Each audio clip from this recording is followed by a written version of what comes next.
Assalamualaikum warahmatullahi wabarakatuh. Saya Rahayu Nur Zakiah, mahasiswa Departemen Biologi IPB. Saat ini saya sedang melaksanakan kegiatan KKNT di Desa Pasir Eri. Salah satu program unggulan kami yaitu budidaya jamur. Jamur yang kami budidayakan yaitu jamur tiram putih. Nah, jamur tiram putih ini termasuk jamur tiram yang banyak dikonsumsi oleh masyarakat karena memiliki cita rasa yang enak dan memiliki nilai gizi yang beragam. Selain itu, jamur tiram putih ini banyak dibudidayakan oleh masyarakat karena harga produksi untuk proses budidayanya sendiri itu cukup murah. Dikarenakan alat dan bahan yang biasa digunakan untuk budidaya jamur tiram ini cukup mudah dan banyak ditemukan. Misalnya seperti serbuk gergaji, dedak padi, atau kapur itu mudah ditemukan dan banyak ditemukan di masyarakat. Untuk pertumbuhan tubuh buah jamur tiram putih ini juga cukup cepat dan bisa menghasilkan panen sebanyak 4-5 kali satu kali produksinya. Selain itu, jamur tiram putih ini dalam penyesuaiannya dengan lingkungan itu cukup mudah. Cukup hanya membutuhkan lingkungan yang lembab dan sirkulasi udara yang memadai. Jamur tiram putih ini juga tidak mudah berserabut dan tidak penyakit.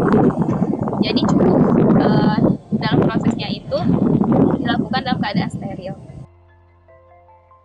Untuk alat dan bahan yang harus disiapkan sebelum budidaya jamur tiram, yang pertama yaitu kumbung jamur.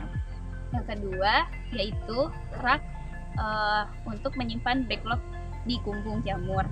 Yang ketiga, alat sterilisasi backlog yang meliputi autoclave. Jika tidak ada autoclave, maka bisa menggunakan alternatif lain berupa drum. Lalu ada kompor dan gas. Bisa juga menggunakan kayu bakar.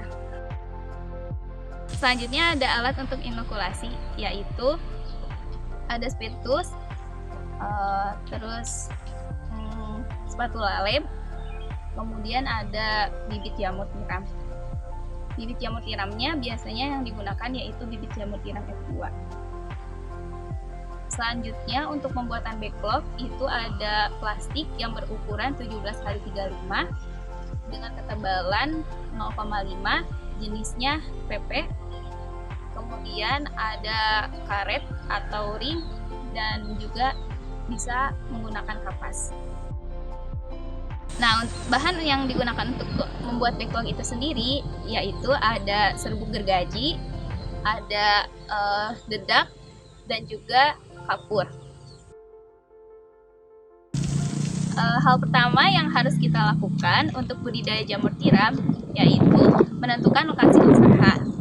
Nah, lokasi usaha yang cocok untuk digunakan sebagai tempat budidaya jamur tiram putih yaitu lokasi usaha dengan kelembapan 70-90% dengan suhu udaranya sekitar 25 derajat Celcius. Untuk suhu dari kumbung jamur tiram itu sendiri bisa diatur dengan sering menyemprot kumbung dengan air, kemudian juga menggunakan paranet agar sirkulasi udara dari tempat kumbung jamur itu lebih teratur. Lokasi untuk kumbung jamur tiram sendiri itu harus terhindar dari pencemaran udara seperti lokasi tempat pembuangan sampah atau jalan raya maupun tempat pabrik misalnya. Dalam pembuatan kumbung jamur itu sendiri juga harus diperhatikan berapa banyak backlog yang akan digunakan di dalam kumbung itu sendiri supaya dapat menyesuaikan berapa ukuran dari kumbung jamur itu dan berapa rak yang dibutuhkan di dalam kumbung jamur. Tahap selanjutnya yaitu persiapan bibit jamur. Nah, bibit jamur itu sendiri bisa dibeli maupun diproduksi sendiri. Nah, yang kami gunakan untuk budidaya di sini yaitu dibeli sendiri. Jika kita ingin membeli bibit jamur tiram ini, bisa dengan membeli bibit jamur tiram putih F1 dan juga bisa membeli bibit jamur tiram F2.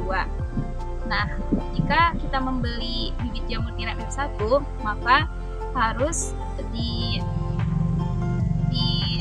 dibibitkan kembali untuk menjadi generasi F2-nya.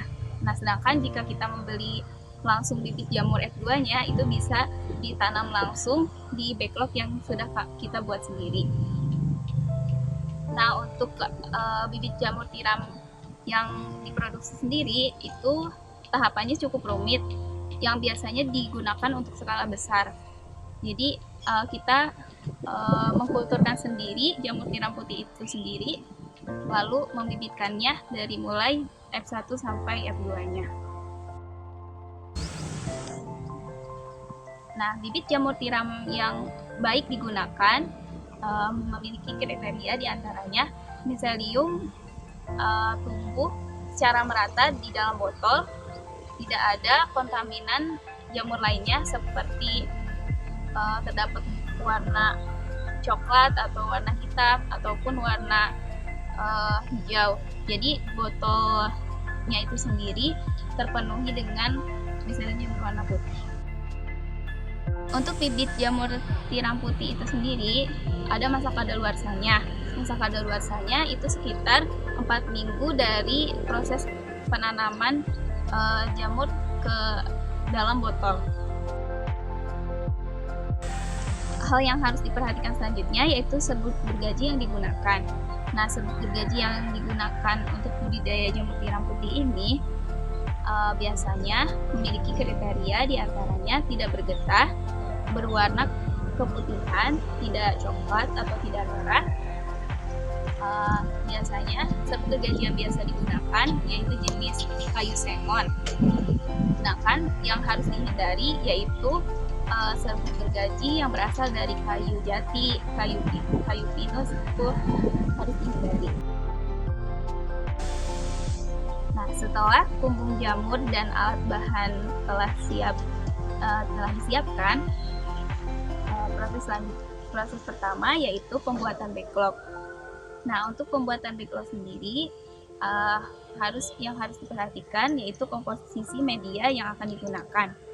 Untuk komposisi medianya, yang pertama ada serbuk gergaji sebesar 70-80%, kemudian ada dedak padi sebanyak 10-15%, selanjutnya ada kapur sebanyak 1-3%. Kemudian ditambahkan air sampai kelembapannya mencapai 60%.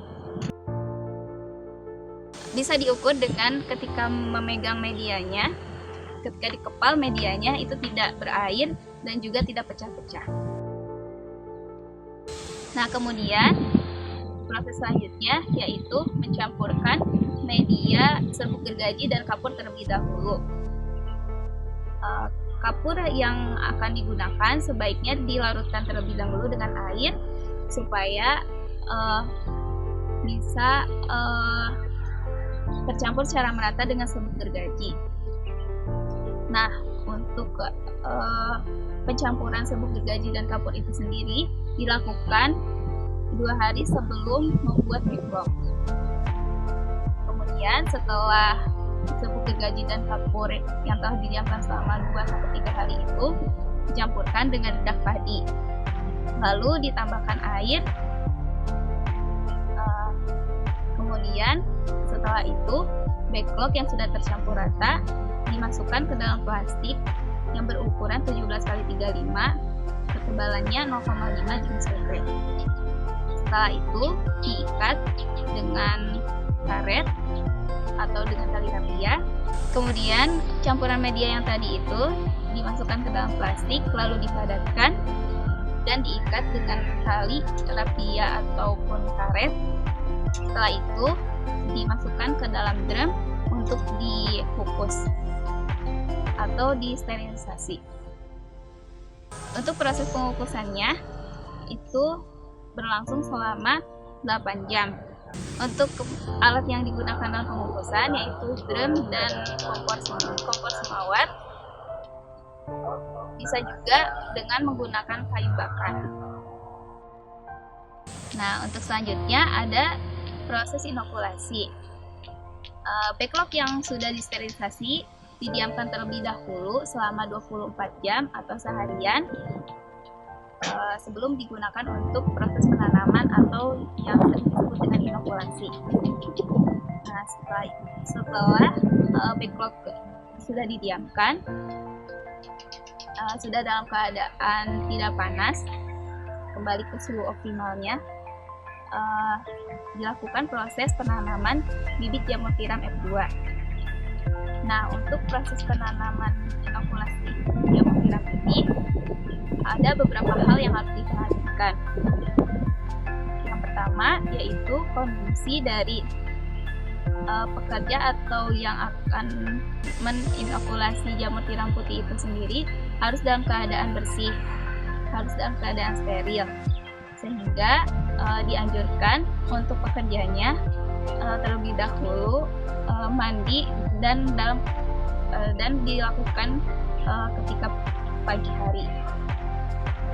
Kemudian disemprot dengan alkohol terlebih dahulu.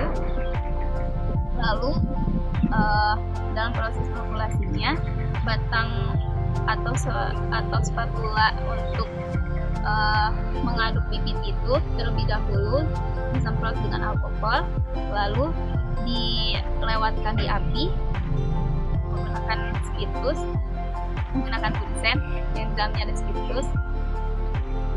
Setelah itu bibit jamur tiram bisa ditanam di backlog. Nah, setelah itu ditutup dengan kapas, kemudian diikat kembali dengan karet ataupun tali rapia. Nah, setelah proses inokulasi selesai dilakukan, kemudian ada tahapan inkubasi. Untuk tahapan inkubasi ini sendiri dilaksanakan selama 30 hari. Backlog yang tadi telah ditanami oleh bibit jamur tiram itu disimpan di dalam ruangan yang tertutup. Ruangan inkubasi yang digunakan harus dalam keadaan lembab. Kelembaban yang dibutuhkan yaitu sekitar 90-100% dengan suhu sebesar 24-29 derajat Celcius. Nah, setelah 15-30 hari, backlog akan ditumbuhi dengan miselium yang ditandai dengan miselium berwarna putih-putih. Selanjutnya, setelah 15-30 hari, backlog akan terpenuhi oleh miselium. Nah, setelah backlog terpenuhi oleh miselium, backlog bisa dipindahkan ke kumpung jamur.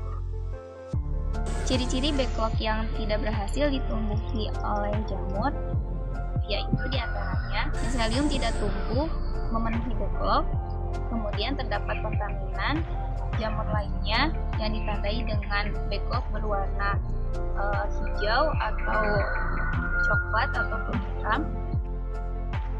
Selanjutnya, backlog yang telah melalui tahap inkubasi dipindahkan ke kumpung jamur, dibuka kapasnya atau ring yang menutupi backlog tadi. Kemudian ketika tubuh buahnya mulai terlihat tumbuh, itu bisa dilakukan penyiraman setiap hari menyesuaikan dengan kondisi lingkungan. Jika kondisi lingkungannya panas, maka bisa dilakukan penyiraman sebanyak 2 kali sehari, pagi dan sore. Tubuh buah jamur tiram putih yang siap dipanen yaitu ketika tudung dari jamur tiram putih belum terlalu mekar dan juga